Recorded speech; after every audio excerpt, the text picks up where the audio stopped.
What's going on, guys? Welcome back to another episode of Sold Out. In today's episode, I'm hyped to finally bring you guys the Jordan 38 video. You can see what we have in hand. There's a few things I loved about it. One or two things I really didn't care for that much. But with that being said, we're going to hop into a weight. I'm going to say this is a fairly light shoe. I'm going to say anywhere from 12 to 12.5.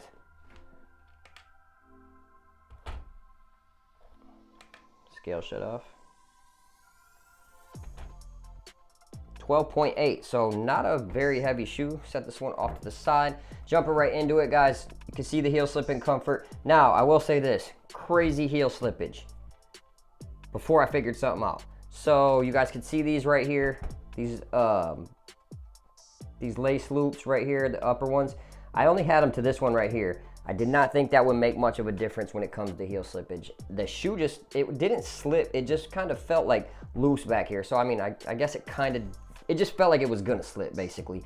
So I was super let down right when I put the shoe on. I'm like, what's going on? This can't be the new Jordan 38. I've heard great things about it. So then I put the laces up to that second lace loop, tied them up, and there's no slippage whatsoever. So if you guys are experiencing any heel slippage on the Jordan 38, definitely get the laces up to this top spot right here. It will make a huge difference. I know it doesn't seem like it would, but it definitely does. It hugs your ankle really tight. No slipping or anything whatsoever. So heel lockdown, it's good. Like I said, just go up. Actually, it's great. It feels great on foot. It conforms to foot great. The padding is very minimal at the same time, but it's super, super comfortable. Like, just because there's not like pillow padding like there is on this freaking, you guys could see that on that Kyrie, or like there is on that Ja Morant sneaker. It's still comfortable. They used a nice foam, nice soft foam and stuff like that. So overall, for the heel slip in and the lockdown, it felt great on foot. No issues with that. Now onto the laces. Laces are just normal white laces. They feel high quality though. They're the flat laces. I do not like round laces.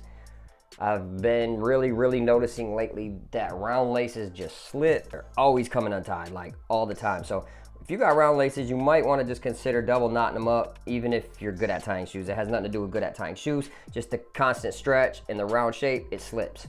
So at the end of the day, if you got round laces, go ahead and definitely maybe double knot them if you can do that. Now down onto the tongue. The tongue felt great on foot. You can see it's pretty thin right here in that black pad right there. That's almost like a neoprene feeling material, but it has padding behind it too.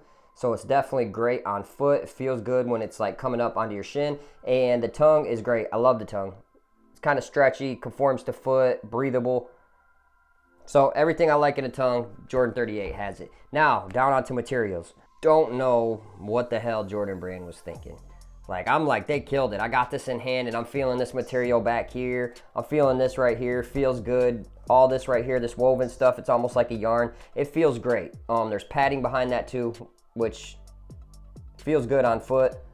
But then you get down to the toe box and spending $180 on a shoe, spending $200 on a shoe is wild off rip anyways. But when you get materials that are like this, like, I don't know if you guys can see the creasing that just like if you were to get stepped on. Like this bending a lot, like they're gonna have issues right here. I already do. Like you guys can already see my creasing a little bit right there. Like it's gonna have issues right in that area. I don't know why they use this material.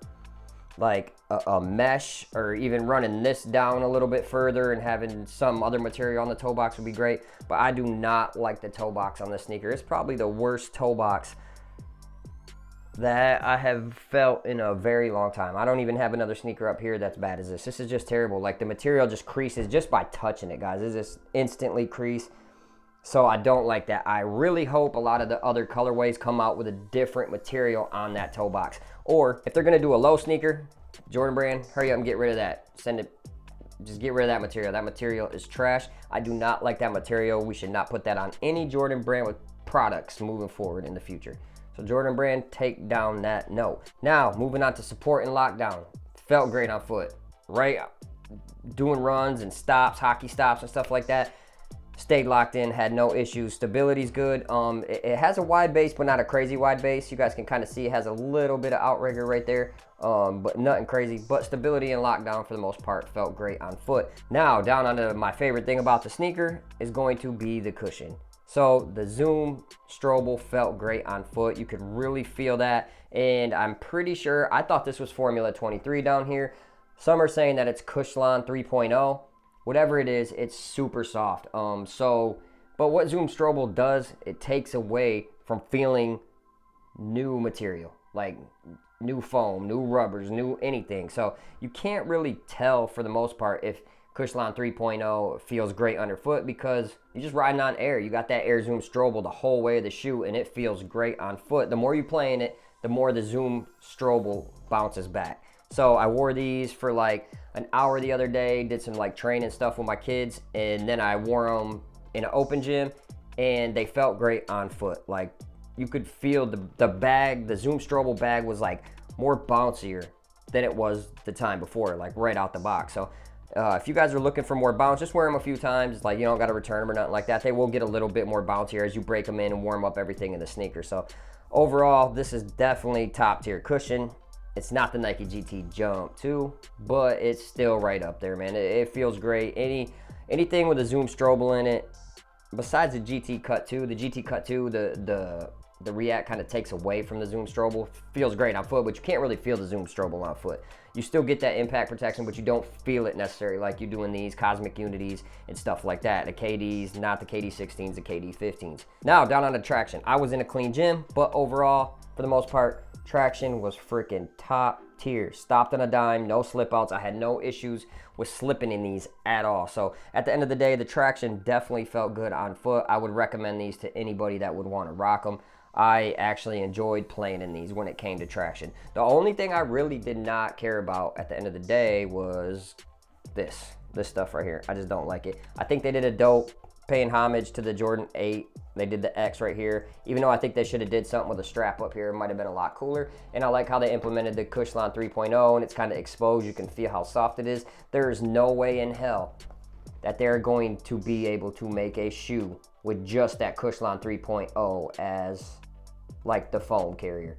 Like that shit is soft, like super soft. I wish you guys could feel how soft it is. I hope you guys have felt how soft it is, but that shit's crazy. If they put that in like a running shoe, any shoe for the most part, that's definitely gonna have to be protected by some kind of rubber or some kind of Phylon foam or something like that at the end of the day. So who would I recommend this shoe to? I'd recommend this to everyone.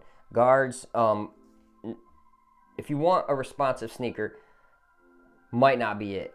If you're looking for a super responsive sneaker, you might not want to have a Zoom Strobel in your shoe. The Zoom Strobel is super bouncy. You can feel it from the front to back. It feels great. If you're looking for impact protection, jumping, you rebound a lot, you're up and down the court, you're running quick, going fast, or if you're just practicing, like this would be an excellent practice shoe. Like if I'm running up and down the court, running suicides, running sprints, you high schoolers, if you guys are getting yelled at, you got shitty teammates and they got you running up and down the court because they're just fucking around and doing dumb stuff, might not be a bad shoe for you to actually try out because you really don't get like much leg wear in these. So guys, this is my rundown of the Jordan 38. I love playing in the sneaker. Like I said, my only gripe at the end of the day is going to be that toe box. I don't really like that material at all. Jordan Brand, gotta fix that. Don't come with that shit on the next sneaker, please. The Jordan 39, we can't be having this type of material on there. But at the end of the day, I think they really did a good job. So if you guys like this video, hit that like button, hit that subscribe button, and we'll see you on the next episode of Sold Out. Peace.